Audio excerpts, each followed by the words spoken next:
Amén. Ya. Entonces aquí tenemos la madurez. Usted es un discípulo de Cristo. Yo soy un discípulo de Cristo. Quizá la palabra discípulo o discipulado la relacionamos con personas que están recién llegando al Evangelio. Y la verdad que no es así.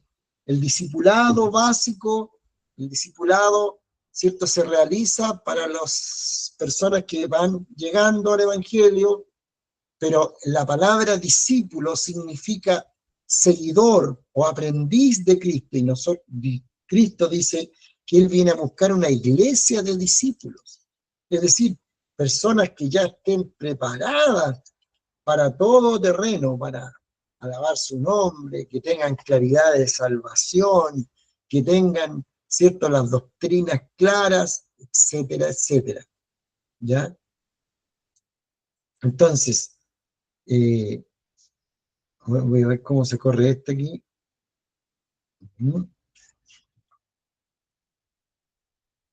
Ya. Ahí está. Avanzar.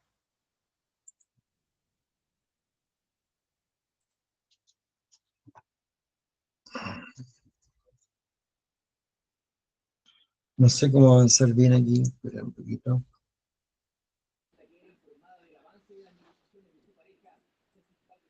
Ya.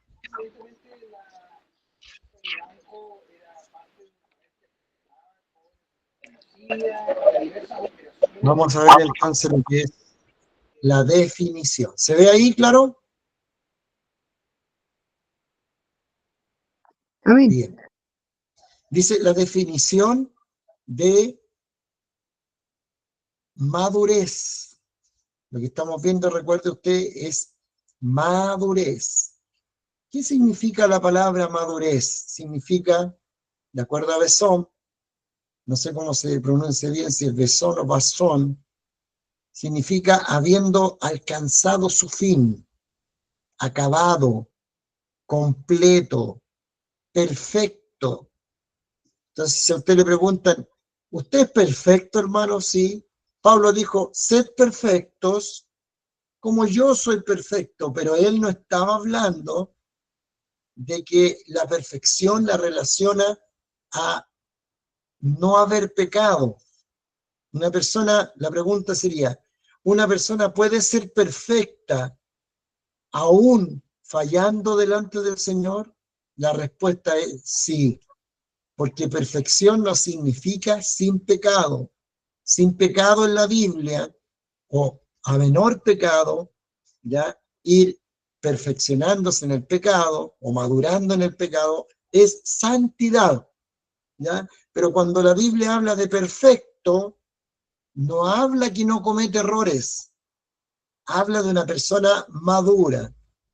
Entendido eso, el escritor dice, cuando rindiere el fruto. O sea, ¿qué quiere Cristo de sus discípulos, de su iglesia, de los hijos del Señor, de usted que está oyendo en este minuto este consejo, este estudio de la madurez? ¿Qué es lo que quiere el Señor? Que usted y yo demos frutos. La pregunta es, cuando el Señor nos mide a nosotros nuestro crecimiento, nos mide por nuestros años que llevamos en el Evangelio, nos mide por los dones o por el trabajo que realizamos en la iglesia, o nos mide por el fruto o los frutos que vamos dando personalmente delante del Señor, porque los frutos usted no los da para el pastor. Estos frutos se dan para el Señor. Cada uno de los frutos que nosotros vamos desarrollando se van dando para Dios. Dice más adelante, cualidad o estado de aquello que se halla en un punto de desarrollo pleno o perfección, lo que hemos estado hablando acá. Un estado de perfección o plenitud. Es decir, si usted se pone a revisar la palabra del Señor, todos los frutos que los comentaristas lo comparan a un racimo de uva, todos, el racimo de uva sería el amor, porque ahí está Cristo, ahí está Dios.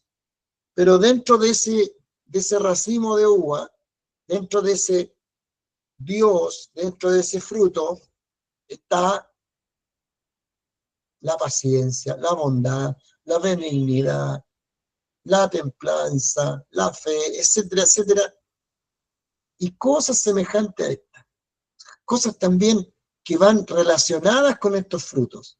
Ahí están nombradas algunas, pero en otras partes de la Biblia nombra otros frutos relacionados con esto que son producto de estos frutos. ¿Ya? Entonces, ¿cómo yo voy a medir mi madurez espiritual delante del Señor? ¿O cómo el Señor mide cuánto yo he madurado? Si a usted le preguntan en este minuto, ¿cuánto usted, hermano, qué tan maduro es usted? Quizás se va a sorprender que quizás es más maduro de lo que usted pensaba, o quizás no. Quizás tiene un mayor concepto del que debe tener. Pero eso no lo dice el pastor Basulto, ni lo dice usted, sino que la palabra da a conocer cuán maduros somos. La palabra de Dios es un espejo que nos muestra nuestra realidad. Entonces, si usted quiere ser, si yo preguntara aquí, estuviéramos en un culto, y diría yo, ¿cuántos quieren saber cuán maduros son? De 10 a 100%, y todos dirían, amén, sí, yo quiero saber. Entonces, pero ahora hacemos la pregunta, ¿usted quiere saber? Bueno, mídase y mírese en el espejo de la palabra le va a decir, tú crees que eres 100% maduro, y yo te voy a decir que no es así. O tú crees que eres 10% maduro, y yo te voy a decir que quizá tienes más, porque los frutos, la palabra, lo va a ir orientando a usted cuán maduro es. Vamos a ir argumentando estos términos.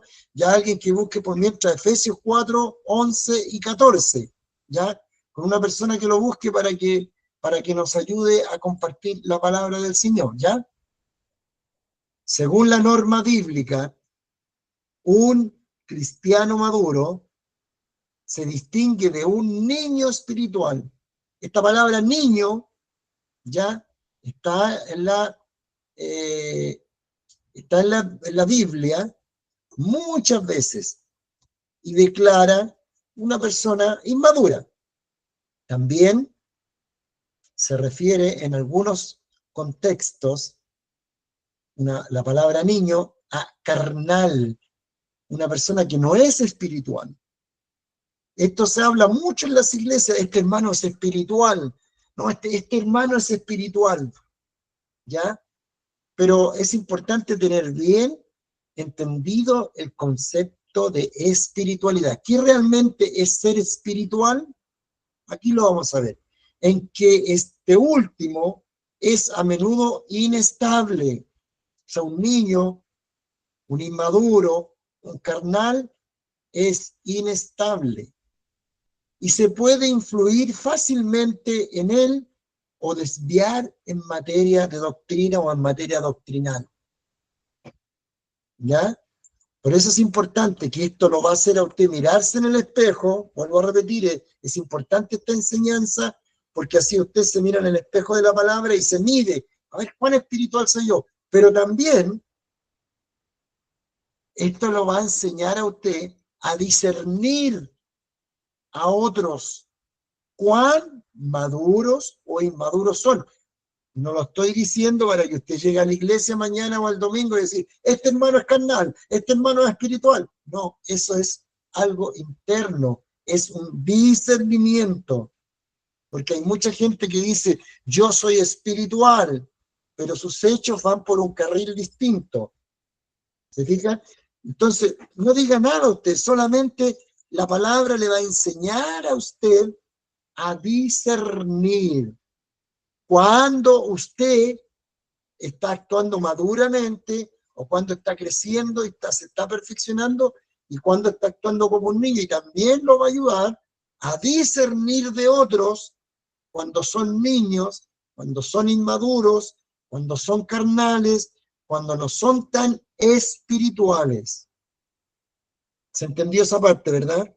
Si alguien tiene alguna pregunta, la puede hacer por mientras yo voy a cerrar la puerta de acá para que no entre bulla. Espérenme un segundo.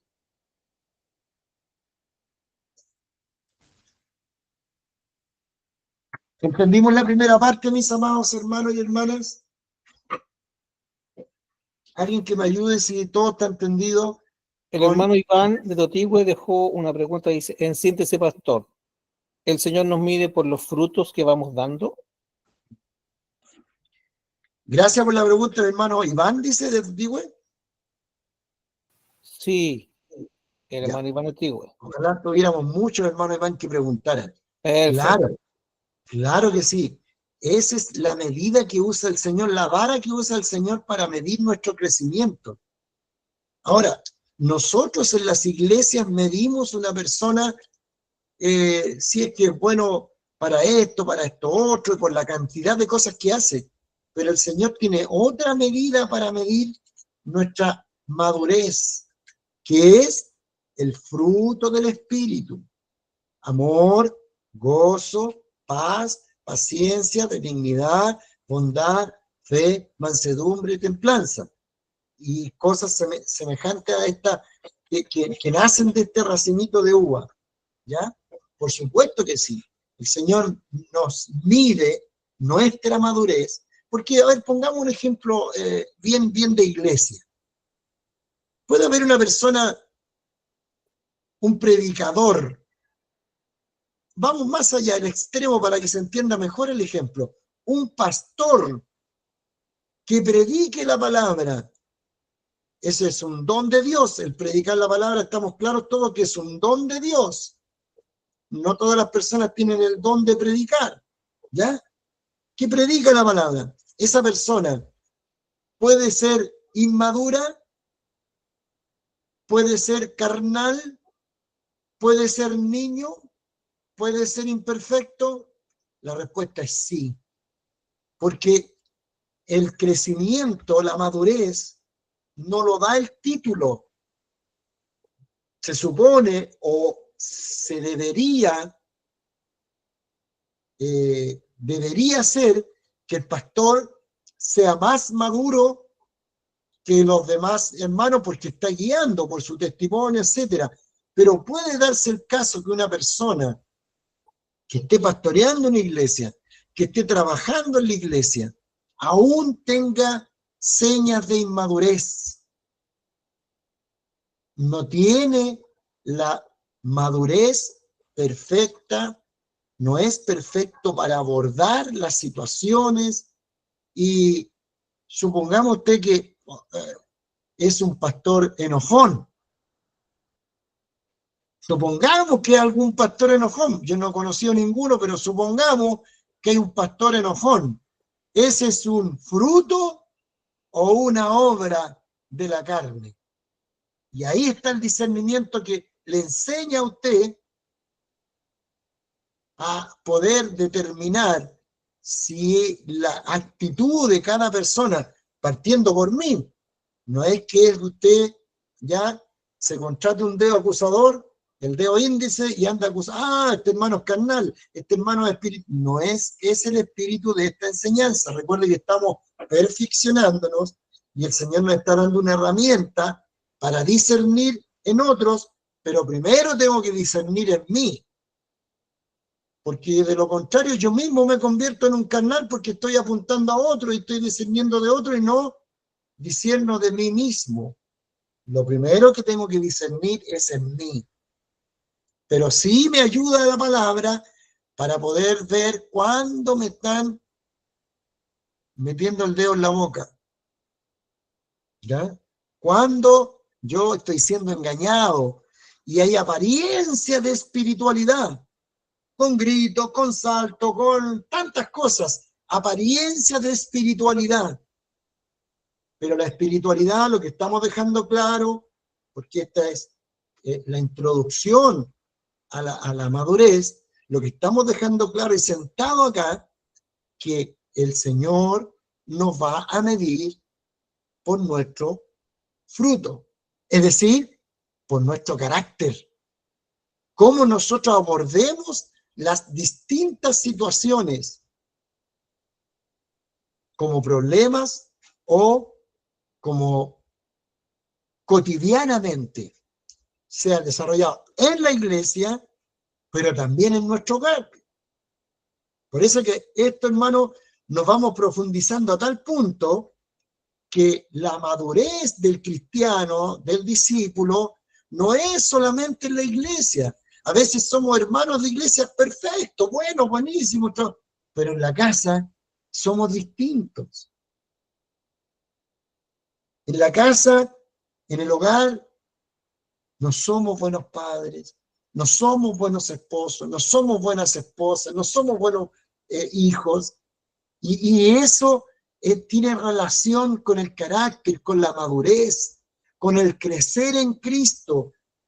El fondo de esto, o el clímax de esto, es cuando yo soy maduro, me parezco más a Cristo en mi carácter, en mi carácter, en mi desarrollo cotidiano de la vida, porque en la vida usted va en el metro y le pisan un pie, y a veces nos decimos, ¡ay!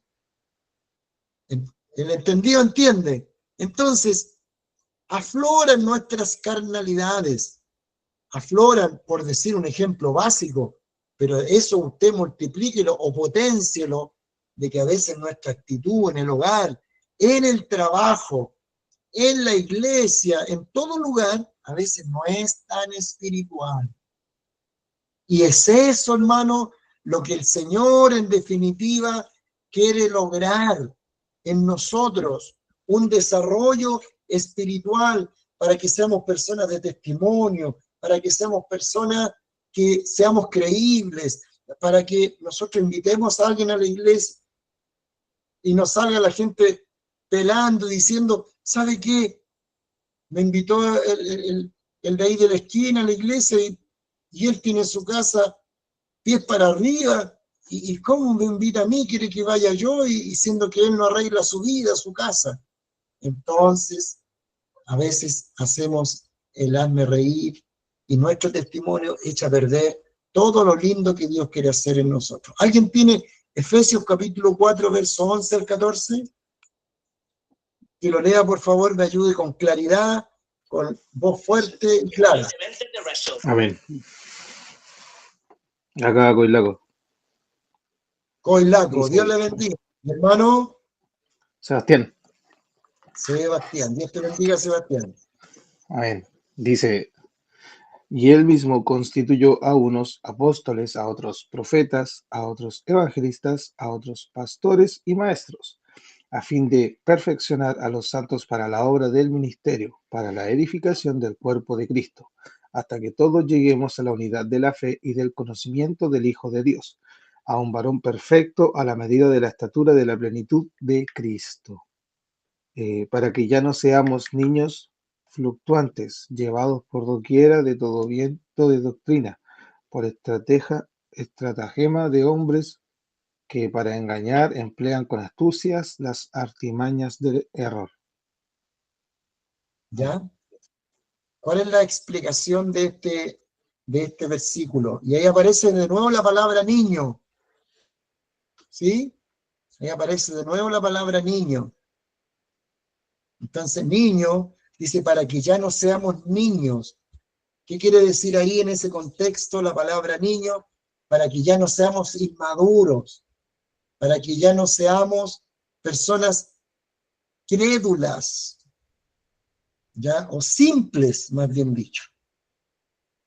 El libro de Proverbios habla de la simpleza y dice que el simple todo lo cree.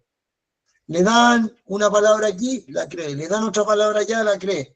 pero usted cerciórese de lo que está aprendiendo, de lo que usted mismo está leyendo, está conforme a la voluntad del Señor. Entonces, ¿por qué Dios constituye a estos apóstoles, pastores, maestros, evangelistas, etcétera? ¿Por qué Dios constituye a estos dones de ministerio, estos ministerios? ¿Para qué? Para la edificación del cuerpo de Cristo. ¿Y cómo se edifica el cuerpo de Cristo? ¿Verdad? Aquí lo dice a fin de perfeccionar a los santos. Es decir, en este minuto usted se está perfeccionando, está madurando con la palabra que está recibiendo. ¿Por qué? Porque esta palabra no es mía, esta palabra es del Señor, y si usted tiene su corazón abierto a la palabra de Dios, usted está haciendo una buena tierra para que Dios pueda hacer crecer su semilla en su corazón y más tarde pueda dar buenos frutos. Entonces, dice, para perfeccionar, aquí habla de perfección nuevamente, es decir, para hacer madurar a las personas. ¿Está entendiendo que la palabra perfecto no significa sin error? Significa maduro. Dice, para la edificación del cuerpo de Cristo. Es decir, cuando algunas personas preguntaron, cuando se inició el curso para predicadores o homilética, como usted le quiera llamar, preguntaron y dijeron, ¿pero por qué debemos estudiar o debemos hacer un curso para predicar? Precisamente para entregar una palabra sólida, precisamente para entregar una palabra clara, precisamente para entregar lo que Dios quiere que se entregue. Porque si una persona no tiene ninguna preparación respecto, primero, a oración, lo vimos ahí, a lectura, a entender las doctrinas de la palabra del Señor, esa persona va a confundir a 20, 30, 40, que sea la audiencia de los que le están escuchando. Y quizá no van a ser edificados.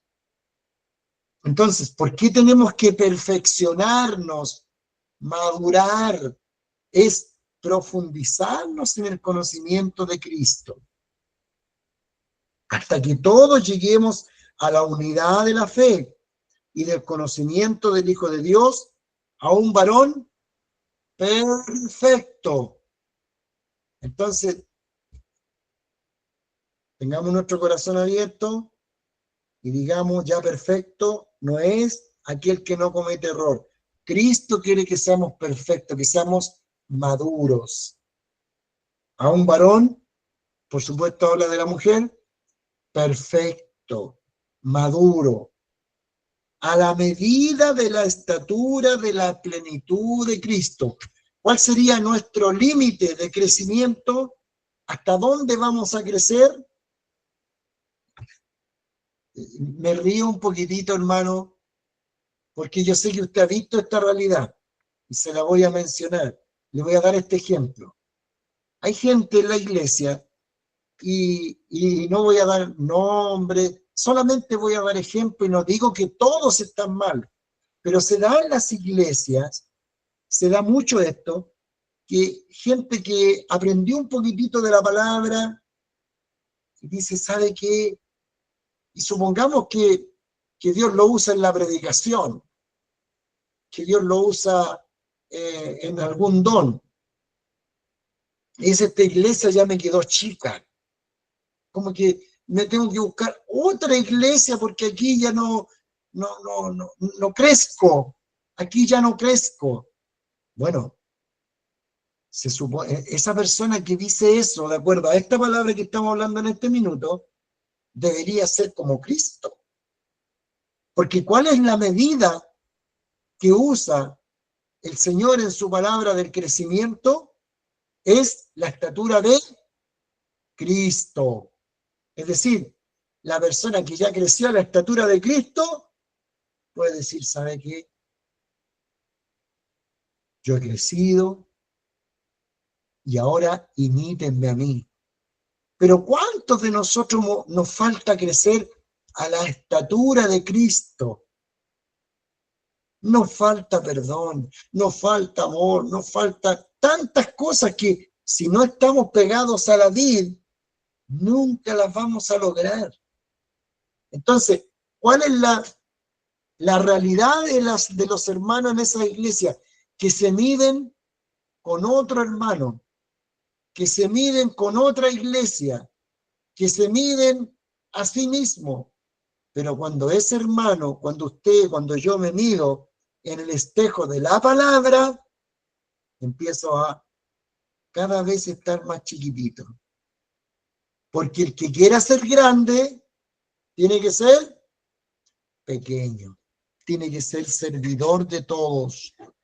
Entonces, si una persona se cree grande o piensa que es grande, tiene que ser el más servicial, tiene que ser el más obediente, tiene que ser el que tenga más amor, más gozo, más paciencia, más benignidad. Ese es grande.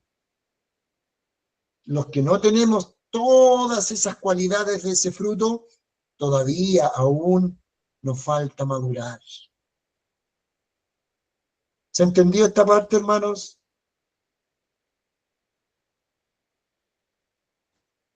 Avancemos. Como el cristiano maduro tiene entrenadas sus facultades perceptivas, puede distinguir, en la palabra le da la herramienta para distinguir entre lo correcto y lo incorrecto, porque no va a ser a nuestro juicio humano, sino que Dios nos va formando un criterio. Cristo nos va formando un criterio para discernir entre lo correcto y lo incorrecto. El Antiguo Testamento dice que la gente en este tiempo a lo bueno le llamará malo y a lo malo bueno. ¿Por qué pasa eso? Porque la gente incrédula del mundo, que no es creyente, no tiene la palabra que usted y yo tenemos. ¿Por qué nosotros discernimos lo correcto de lo incorrecto? Porque la palabra de Dios abre nuestros ojos espirituales, nuestro entendimiento, y nos hace ver cuándo una cosa es correcta y cuándo es incorrecta, cuándo juzgamos bien y cuándo juzgamos mal. Alguien dijo, pero pastor, ¿por qué usted usa la palabra juzgar si Dios no nos llama a juzgar? Sí nos llama a juzgar. ¡Oh, qué polémico! Es que hay que entender lo que dice la Biblia en su contexto. Juzgar, de condenar a otro, no está permitido. De apuntar a otro, no está permitido. Pero Pablo dice que nosotros tenemos que juzgar en el sentido de discernir. O sea, tenemos que juzgar en discernimiento, sí. Todos los días lo estamos haciendo. Todos los días estamos discerniendo entre lo bueno y entre lo malo. Todos los días estamos juzgando entre lo bueno y entre lo malo. Otra cosa es condenar aquello, porque usted y yo no estamos autorizados por la palabra para condenar, pero sí estamos autorizados para discernir entre lo bueno y lo malo. Avanzo. No se le tienen que enseñar cosas elementales. Hebreos, ¿quién tiene por ahí Hebreos? Amén. El 11:13. ¿Quién es? Preséntese. Bueno, Josué de Santa Juana, pastor. Josué, Dios te bendiga, hijo. Del 11 al 13, ¿cierto? Josué 5, perdón, Hebreos 5, Ya, amén. 11 al 13. 13. Ya, amén, pastor. Dice así.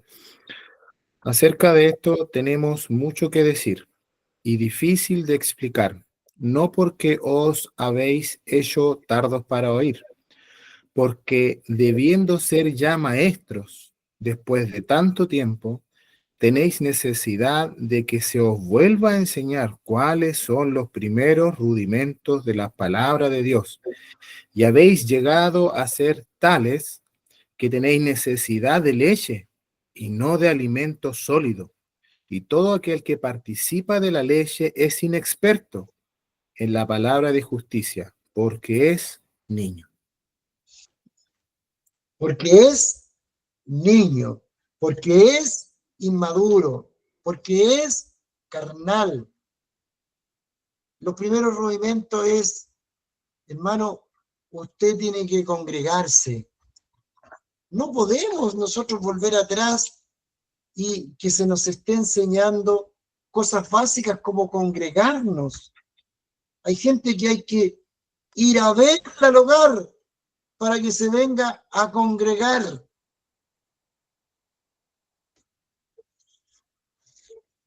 Ninguno esté diciendo, por favor, esto lo está diciendo por mí, esto lo está diciendo por esto. No, es una enseñanza de la palabra, porque el que ha madurado, no necesita que le estén explicando y enseñando cada vez los primeros pasos del Evangelio, sino que empieza a crecer en las doctrinas que hoy día estamos enseñando. Por eso, hermanos amados, permítanme decirles que le recomendamos a los hermanos encargados que estos temas no son para hermanos nuevos, porque van a quedar colgados, porque no saben ni lo que es el bautismo, no saben ni lo que es la Santa Cena, no saben las cosas elementales, menos van a entender esto. Entonces, esto, hermano, si usted tomó el curso del año pasado, si usted es un hermano que está participando siempre, tome estas clases porque le van a enseñar a cuál es su labor, cuál es su norte, cuál es su, como discípulo, en qué debe servir usted al Señor. ¿Ya? ¿Quién tiene 6 del 1 y 2? Otro hermano, por favor.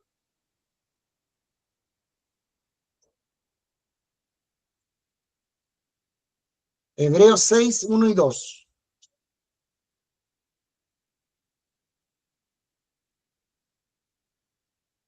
¿Quién lo tiene? Amén. Amén, léalo nomás, mi hermano. Hermana Marcela. Dios le Por bendiga, tanto, Marcelo. Por tanto, dejando ya los rudimentos de la doctrina de Cristo, vamos adelante a la perfección, no echando otra vez el fundamento del arrepentimiento de obras muertas, de la fe en Dios, de la doctrina de bautismo, de la imposición de manos, de la resurrección de los muertos y del juicio eterno. Amén. Eso el Señor lo llama como los primeros pasos, ¿ya? Esos son los primeros rudimentos. Pero llega el momento que hay que estudiar doctrina sólida, doctrina, ¿cierto? Que antiguamente los pentecostales decían, es hora de comer poroto, comer legumbre, ¿ya? No tomar leche.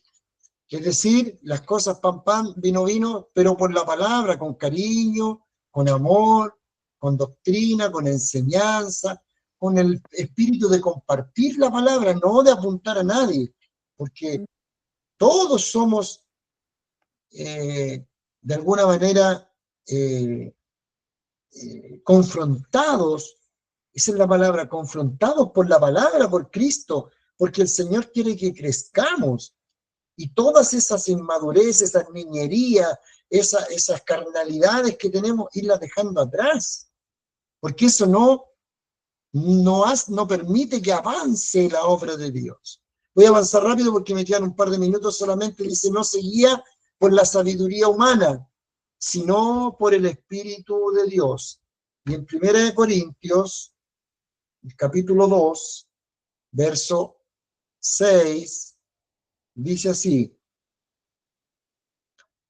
sin embargo, hablamos sabiduría entre los que han alcanzado madurez. Y sabiduría no de este siglo. No estaba hablando, ¿cierto?, de cosas terrenales, ¿ya?, de los fans, de cosas que el mundo nos va agarrando, tomando, sino que sabiduría, cosas de este siglo, sino ni de los príncipes de este siglo que perecen, ¿ya?, sino que nuestro vocabulario empieza a cambiar y empezamos a conversar cosas espirituales. Termino diciendo que en 1 Corintios, capítulo 13, verso 11, aparece esto. 1 Corintios 13,